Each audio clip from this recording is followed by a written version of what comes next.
Bueno, ya produjiste la factura y ahora vamos a hacer la segunda parte que es también sumamente importante, que es cómo se la cobras. Ahora necesitas asegurarte que el cliente te pague.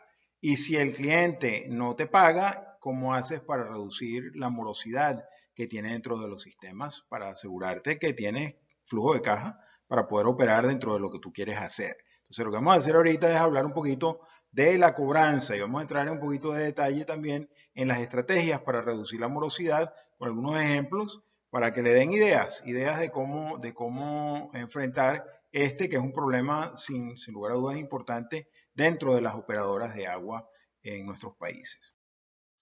No hay mucha magia en la cobranza, lo que hay que hacer son básicamente asegurarte que le es fácil al cliente pagarte. O sea, si tú le pones que tenga que ir a la oficina, pagarte en efectivo, tiene que hacer una cola, y lo maltratas a la hora de pagarte, ¿qué crees tú que va a pasar? El tipo va a decir, no, no pago eso, o demora el pago y entra en morosidad. Entonces, lo que tienes que hacer es asegurarte que le es fácil al cliente pagar los servicios. Es decir, que puede pagarlos en cualquier sitio, con cualquier medio de pago y en cualquier momento. Eso significa que puede pagarlo en las oficinas del acueducto, en farmacias, en supermercados, en los bancos, que sea una cosa en cualquier lugar que él quisiera, sea fácil de pagar. Con efectivo, con cheque, con débito, con tarjeta de débito, tarjeta de crédito, transferencia bancaria, que sea fácil para el prepago, que él de alguna manera pague por delante el servicio, aún con descuento, es una posibilidad también que le facilita y le resulta más económico al cliente, particularmente si el consumo es alto. Y en cualquier momento significa que puede ir presencial o a través de cualquier medio en línea que le permita a través de su teléfono, a través de su computadora, desde la oficina de su casa, en cualquier momento, en la noche, pagar sin ningún problema. Entonces tú al facilitarle hace que la cobranza en principio mejore. Después tiene que tener estrategias importantes para reducir la morosidad, que pueden ser puntuales o sostenidas. Y por último, el objetivo fundamental de largo plazo que tú quieres, tú y todos los demás servicios, en ese sentido puedes cooperar con otros servicios públicos también, es la generación de una cultura de pago. Asegurarte que el cliente entiende desde la perspectiva del buen ciudadano que él tiene obligaciones, así como tiene el derecho de exigirte que tú le des un servicio correcto, completo, en cantidad y calidad apropiada, él tiene el deber de pagar por ese servicio y respetar el servicio que tú le estás entregando. Entonces esa cultura es va en dos vías. No es solamente que él tiene que pagarte, sino que tú como operador tienes obligaciones para con el cliente también y tienes que destacar que tú se las estás cumpliendo también para generación de esta cultura de pago. Vamos a regresar sobre todas estas estrategias para entrar en mayor nivel de detalle, pero en este momento me interesa decirles, mira, las estrategias de reducción de morosidad incluyen campañas publicitarias, incentivos económicos, restricciones o cortes del servicio y hacer las cosas correctamente dentro de la parte contable administrativa del acueducto.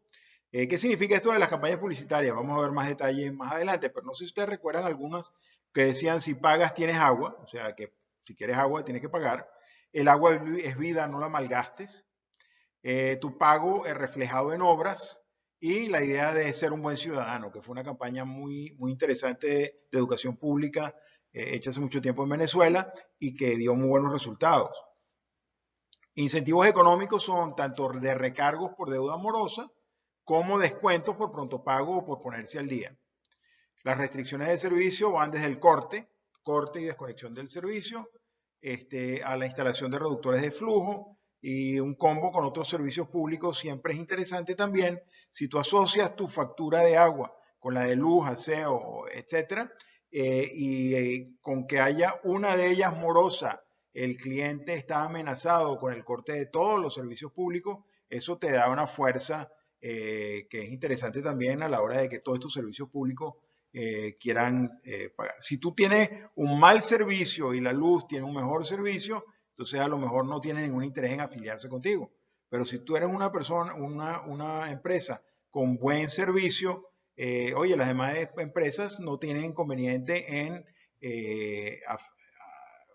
ponerse en el mismo combo, porque hay mucha información que es común, toda la parte de catastro de muchos de los inmuebles es común. Entonces es posible a lo mejor simplificar y conectar y obtener fuerza a través del manejo combinado de los servicios, de estos servicios. Estos servicios públicos, naturalmente, por ejemplo, en el caso de Empresas Públicas de Medellín, están combinados porque ella presta todos los servicios. Entonces ahí tienes un poder de negociación y un poder relativo al cliente muy bueno. Es decir, que tú como empresa dominas todas las relaciones con ese cliente y lo puedes realmente obligar a que se mantenga al día. Ojo, obligarlo sanamente y obligarlo dentro de una prestación de servicio apropiado.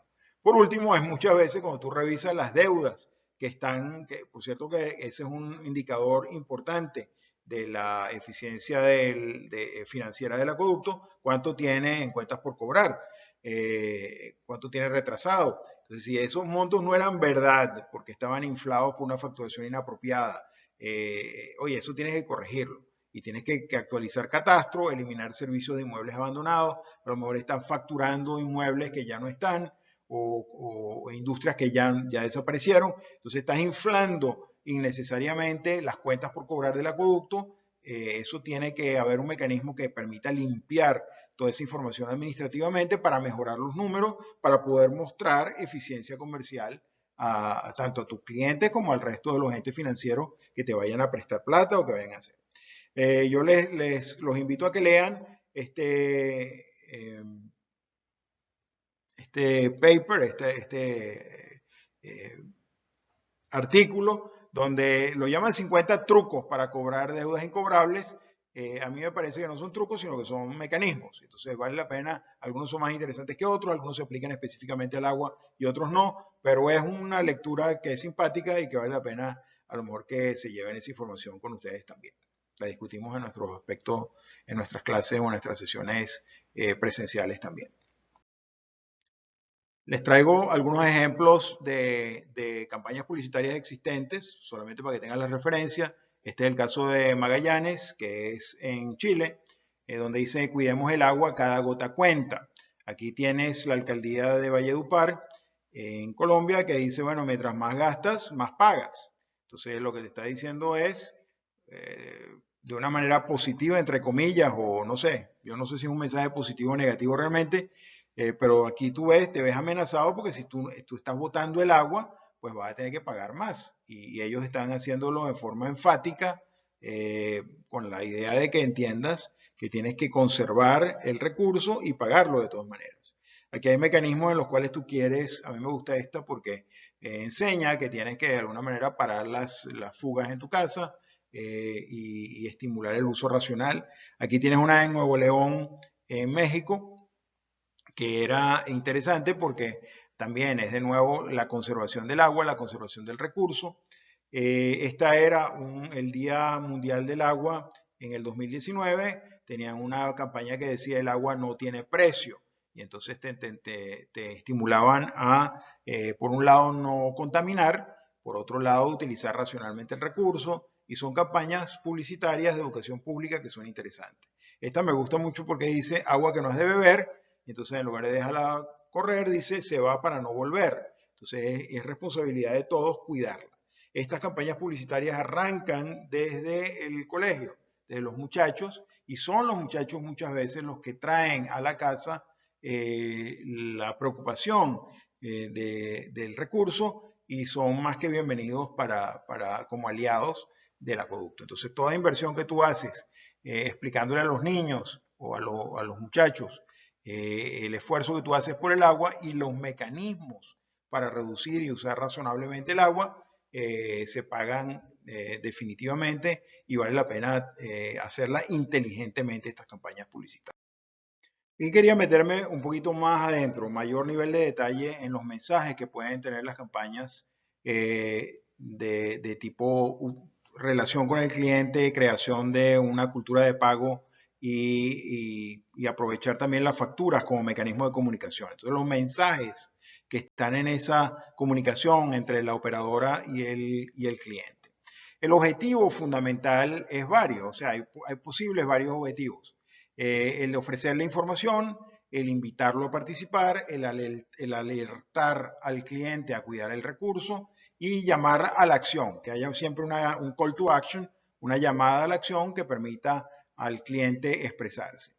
Ese ofrecer información de qué, pues, bueno, de qué infraestructura es la que estamos utilizando, de los mecanismos de reducción de consumo, cómo lo invitas a participar, bueno, le indicas las formas para que él pueda participar, cómo lo alertas a cuidar el recurso y qué tipo de mensajes, bueno, mensajes de tipo verde significan mensajes positivos, constructivos, que lo enseñan a disfrutar el futuro, para él, para sus hijos, para su familia, y cuidar el ambiente para el futuro también, que está en sus manos, el cuidar el ambiente y el cuidar el futuro de sus hijos a través del uso razonable o racional del recurso.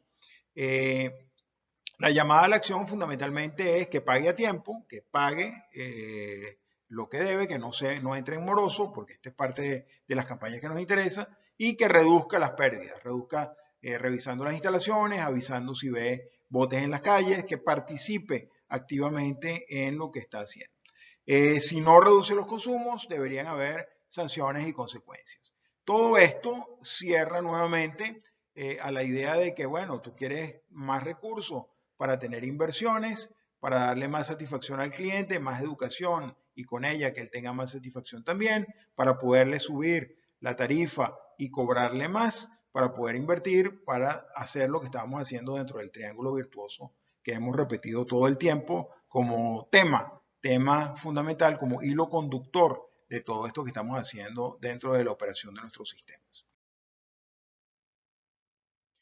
Además de las campañas, pues tienes que ofrecerle incentivos económicos. Esos incentivos económicos son, por un lado, la posibilidad de ofrecerle descuentos o aplicarle sanciones. Las dos funcionan. Aquí estamos haciendo tres ejemplos interesantes. El primero es uno del 2019 en Zacatepec, en México, donde le ofrecían al cliente un descuento si pagaba el año por adelantado. Entonces le ofrecían 11 por 12, es decir, pagas 11 y te sirvo 12. Es una manera de adelantar la cobranza, asegurar que la cobranza está ahí, etc. Esto supone que no le están midiendo mucho a esos clientes o alternativamente tú lo que haces es pagar una cantidad promedio, una cantidad igual al año pasado o escoges cuál es la que vas a hacer y al final del año le haces un ajuste y el cliente paga simplemente la diferencia para asegurarte que no se va por encima de los consumos y se descuida en el uso por el solo hecho de que ya pagó por adelantado, no te interesa que él pierda el control del consumo que tiene en ese momento.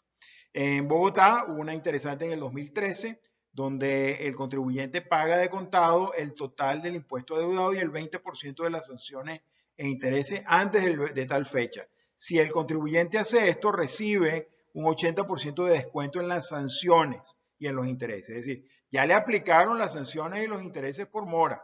Y de eso lo que hacen es que le descuentan o se las quitan el 80% si se pone al día. Si no, debería haber un mecanismo que vamos a ver más adelante de cortarle, de compulsivamente que haya una consecuencia, porque si no, pues todo el mundo se pone directamente en mora y no paga y si te lo perdonan, pues entonces no tienes ningún estímulo para tú pagar. Y la gente que te paga regularmente se molesta y son susceptibles a mudarse al área de no pago. El otro es, aquí recibías un 80% de descuento en las sanciones de intereses si pagabas antes de tal fecha, y si te tardabas un poquito más, te recibías solamente el 50% de nuevo. Es decir, que el descuento iba cayendo en el tiempo para tratar de que tú pagues lo más posible, lo más temprano posible. En el 2020 en Campeche aprovechaban un 20% del descuento si pagaban el semestre adelantado. Entonces aquí era, en lugar de ser todo el año, estaba hablando de un semestre y tenías plata por delante, plata más temprano y no era tanto tiempo. Entonces podías ajustar cada 6 meses el consumo si el consumo había cambiado importante en ese periodo de tiempo. Entonces aquí tienes unos ejemplos de incentivos económicos. De nuevo, los incentivos económicos en este caso son descuentos, pero pueden ser también, como aquí están, todo lo que es las sanciones y los intereses que tú le aplicas al cliente si está en mora. Cerramos esta parte de cobranza, facturación y cobranza, básicamente revisando algunos de los efectos importantes. O sea, cuando tú no facturas apropiadamente y no cobras, tienes pérdidas económicas en el operador. Obviamente se retrasa el flujo de caja y en caso de que tú empieces a no cobrar multas y recargos o dar descuentos, empiezas a reducir la partida de ingresos asociadas con las multas y los recargos por morosidad, que en algunos acueductos es una partida importante.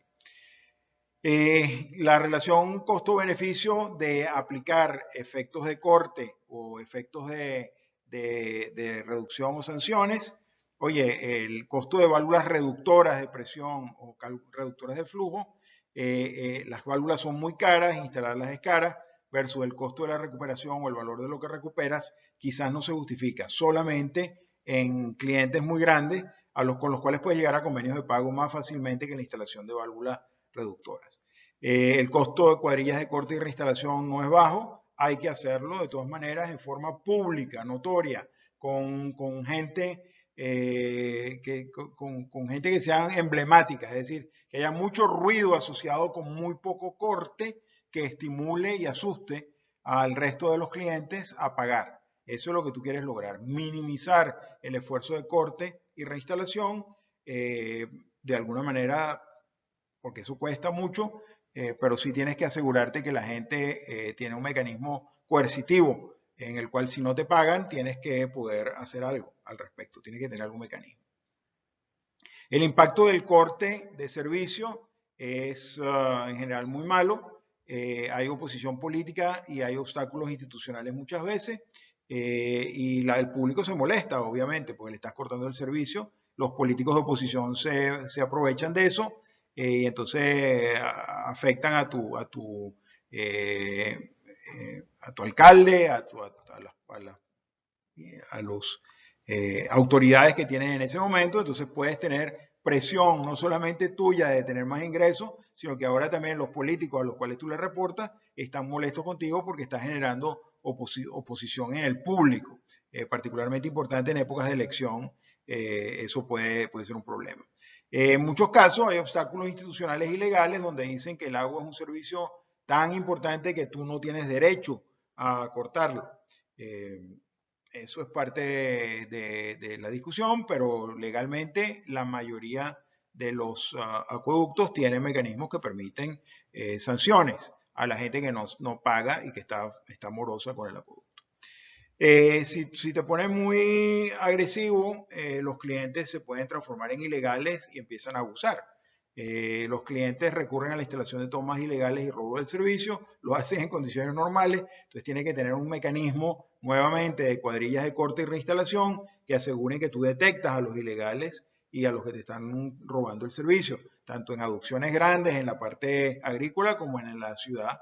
Necesitas tener ese tipo de cosas en edificios e industrias importantes, hay que hacerlo.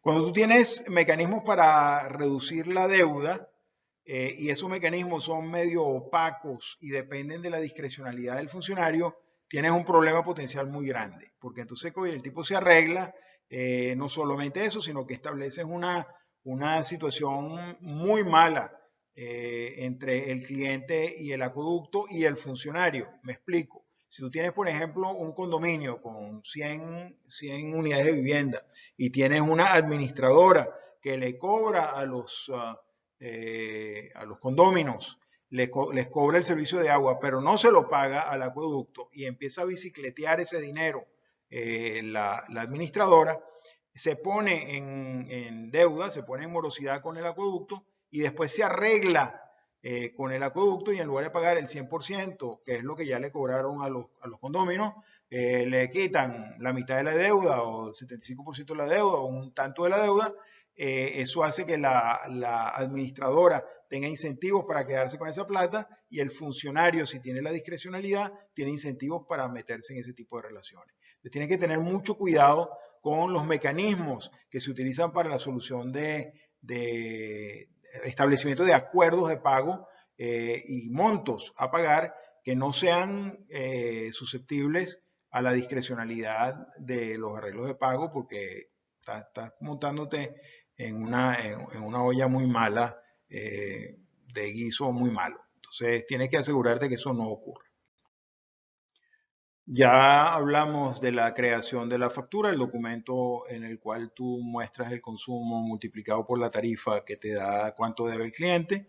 Ya hicimos el esfuerzo de cobranza y las estrategias asociadas para reducir la morosidad del cliente. Ahora hagamos la atención normal, rutinaria de solicitudes y reclamos que pueda tener el cliente. Y en particular vamos a detenernos un instante en cuál es el proceso interno desde el punto de vista del acueducto de cómo resuelve un reclamo o cómo atiende un reclamo por consumo o por facturación en un periodo cualquiera para un cliente cualquiera.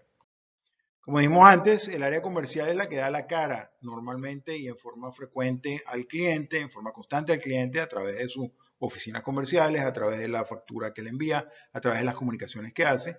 Y es la encargada de atender solicitudes y resolver reclamos por parte de los clientes. Entonces, tanto las sugerencias como los reclamos como las quejas las tiene que atender el área comercial.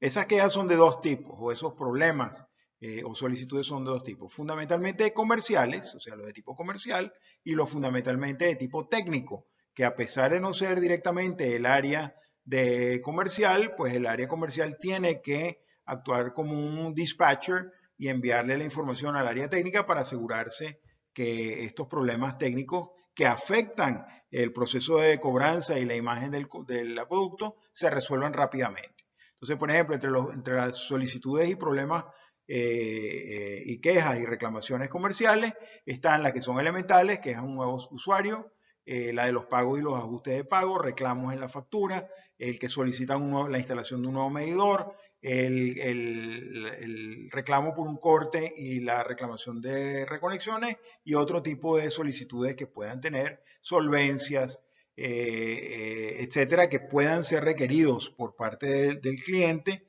para hacer sus gestiones en forma rutinaria. Los aspectos técnicos son los fugas y botes en las calles, que tradicionalmente son muy groseras. Se muestra muchísimo, es como cuando tienes una cortada en un labio, que son muy llamativos y muestran, además, si las calles, muchos de nuestras ciudades que son en pendiente, oye, el bote puede ser muy chiquitico allá arriba, pero la calle es larga y va hacia abajo y se ve por todos lados y es una cosa muy llamativa, muy escandalosa. Los problemas de interrupción del servicio son notorios, la dificultad de tener servicio constante es un problema, el agua turbia o con olores o con colores distintos es un problema, las cloacas y alcantarillas que se rebasan, la falta de las tapas, todo este tipo de problemas técnicos que no son comerciales, los recibe el área comercial tradicionalmente y los canaliza a cada uno de los departamentos o las personas responsables. El problema es que aún no siendo comerciales, afectan la imagen del acueducto y por lo tanto los mecanismos de recaudación o la actitud que tiene el cliente a la hora de recaudar, de pagar el servicio que está recibiendo.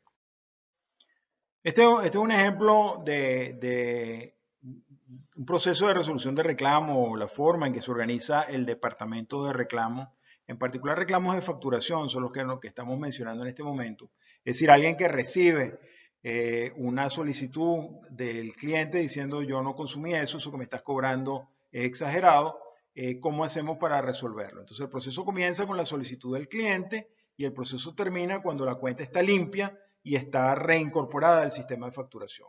Una de las cosas terribles que tiene el agua comparado con otros servicios, por ejemplo el de teléfono, es que si tú no pagas el teléfono, primero te cortan y después tú reclamas y resuelves el reclamo y después te reinstalan.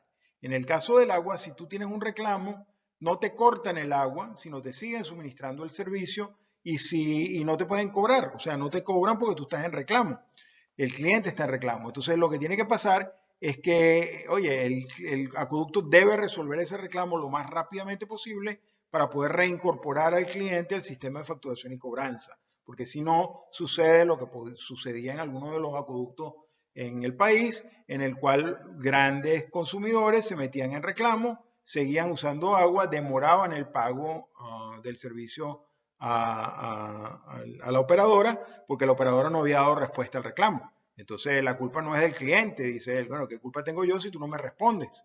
Entonces, ese tipo de cosas hay que resolverlas. Nosotros tuvimos la fortuna de trabajar reorganizando el departamento de reclamos de Hidrocapital y bueno, la forma tradicional de hacer esto, y lo vamos a discutir con más detalle en nuestra clase síncrona, pero solo para que se den una idea, es que arranca la solicitud y después hay una serie de pasos, un preanálisis, la gente que va al sitio y revisa el sitio, la gente de fiscalía, pues es el departamento o lo que se llama el departamento de fiscalía, el departamento de medidores y el departamento de fiscalía también hace la lectura del medidor o la gente que va a hacer lectura de medidores.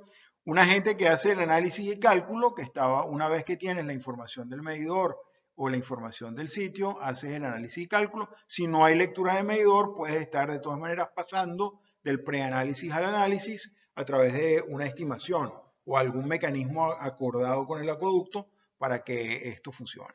Si el análisis y cálculo necesita otra lectura, va otra visita al campo, vas a la fiscalía de sitio y este ciclo ocurre hasta que está digamos, el cálculo y el análisis es razonable y se llega a una conclusión técnica de lo que está reclamando el cliente en términos del consumo y facturación de agua.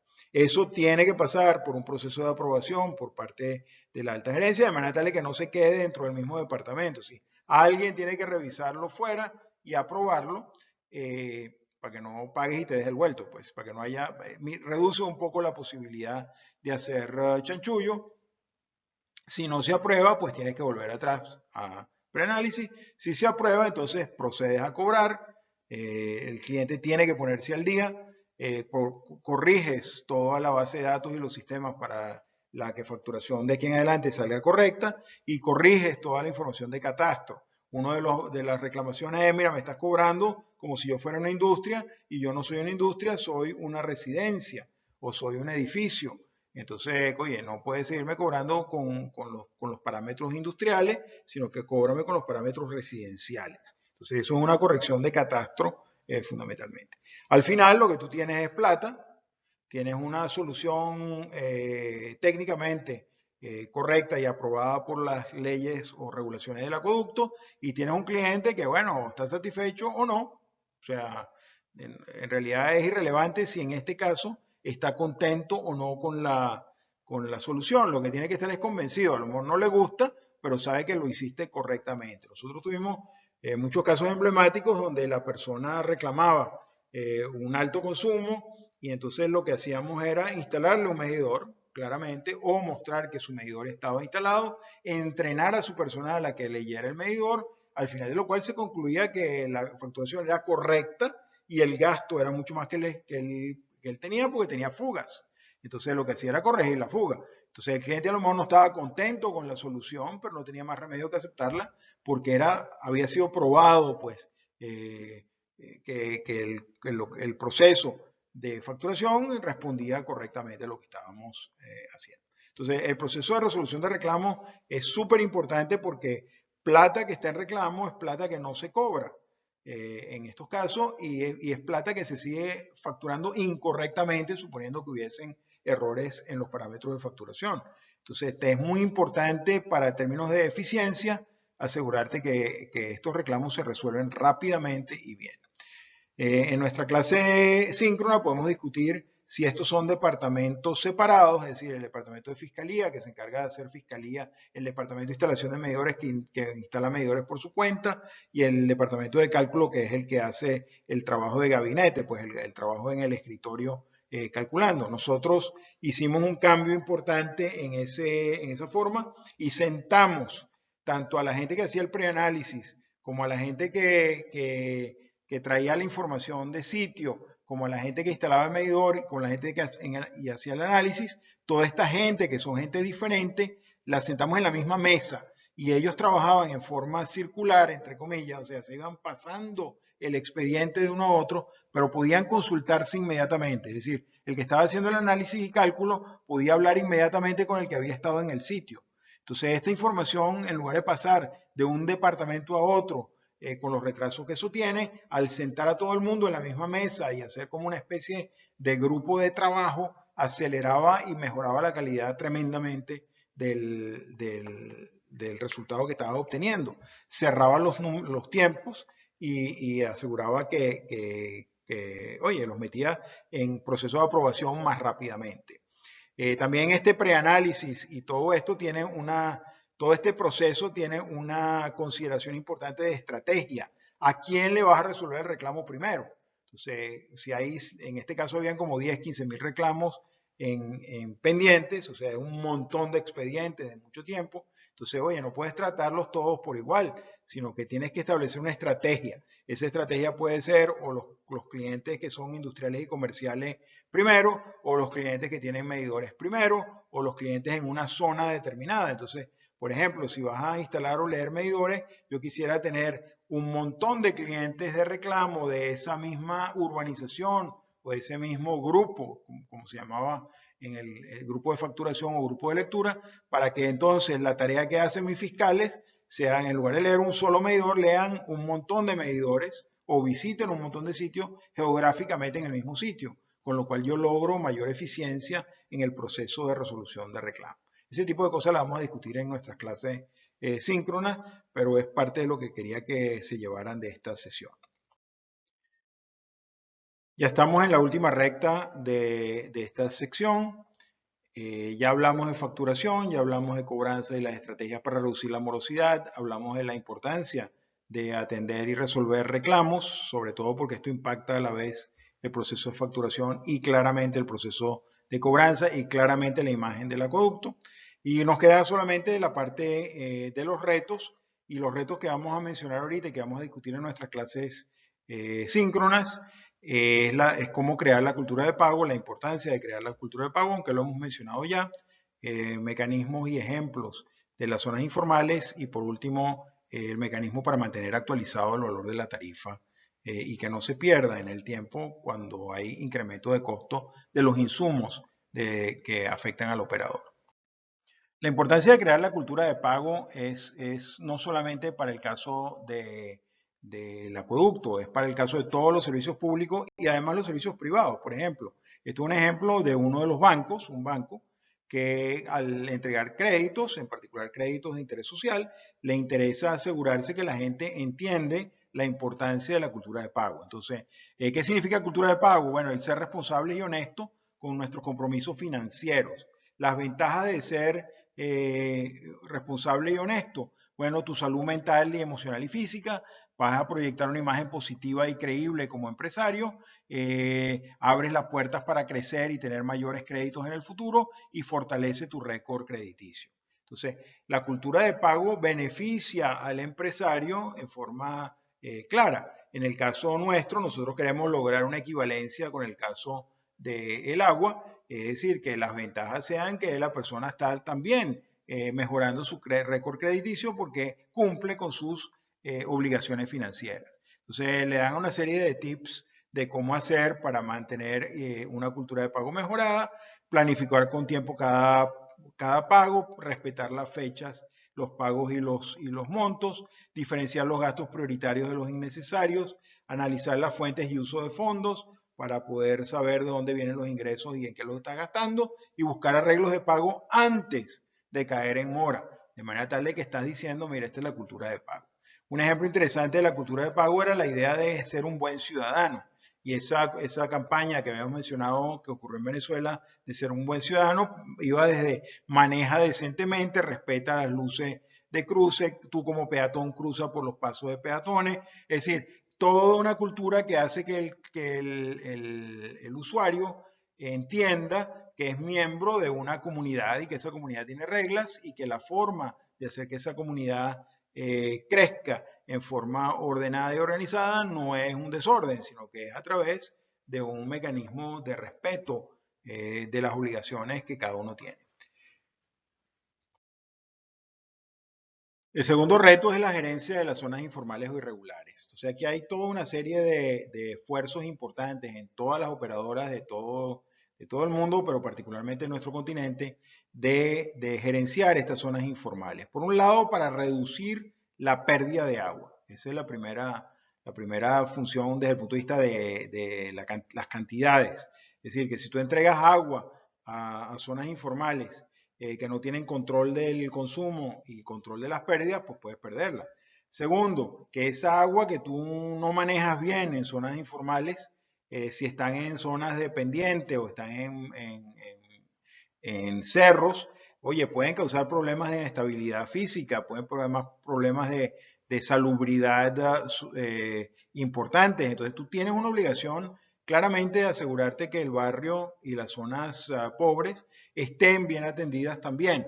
Y esa gente trabaja en las zonas formales, o sea que va del barrio hacia las zonas formales, y a la larga esos barrios que se originan como informales terminan incorporándose, creciendo en el tiempo, adecentándose, etcétera, y es una manera de incorporar a la gente a un proceso ciudadano normal. Entonces, aquí hay un ejemplo de empresas públicas de Medellín, donde vamos a ver el ejemplo también, el caso de San José de la Cima, donde es todo un proceso de entrega de agua al barrio. Y van a ver que no solamente es entrega de agua, sino que es el adecentar las calles, los accesos, que por cierto, al adecentar tú un acceso, ese acceso a la vez sirve como un drenaje. Entonces, realmente hay una combinación importante, hay un esfuerzo comunitario y de organización comunitaria que asegura que hay una relación buena entre la prestadora de servicio y la comunidad que tienes ahí, cuidan las instalaciones. En nuestro caso, muchos de los tanques elevados, muchas de las estaciones de bombeo están en sitios de barrio, no están en el medio de la ciudad formal bonita. Entonces tienes que tener una relación buena para que ellos te ayuden también a cuidar las instalaciones que tú tienes en esos sitios. Los voy a invitar a que revisen el caso de Medellín, San José de la Cima, de sus materiales, el caso de Kingston, que lo vamos a discutir en nuestras sesiones síncronas. Para terminar, el reto que ya habíamos mencionado en su momento cuando estudiamos la estructura tarifaria es cómo hacemos para mantener el valor de la tarifa en el tiempo.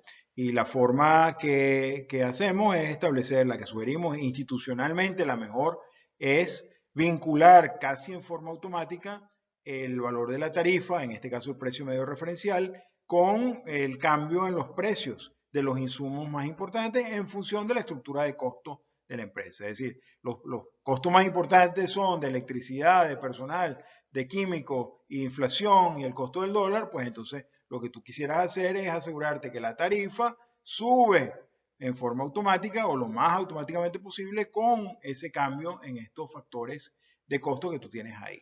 Esa es la idea. De cualquier manera, cualquier aumento en el valor de la tarifa tiene que ser gerenciado, tiene que ser avisado con tiempo, tiene que ser justificado, tienes que mostrarle transparencia del uso del dinero a tus clientes, de manera tal de que esa resistencia que vas a tener de alguna manera no sea tan grande.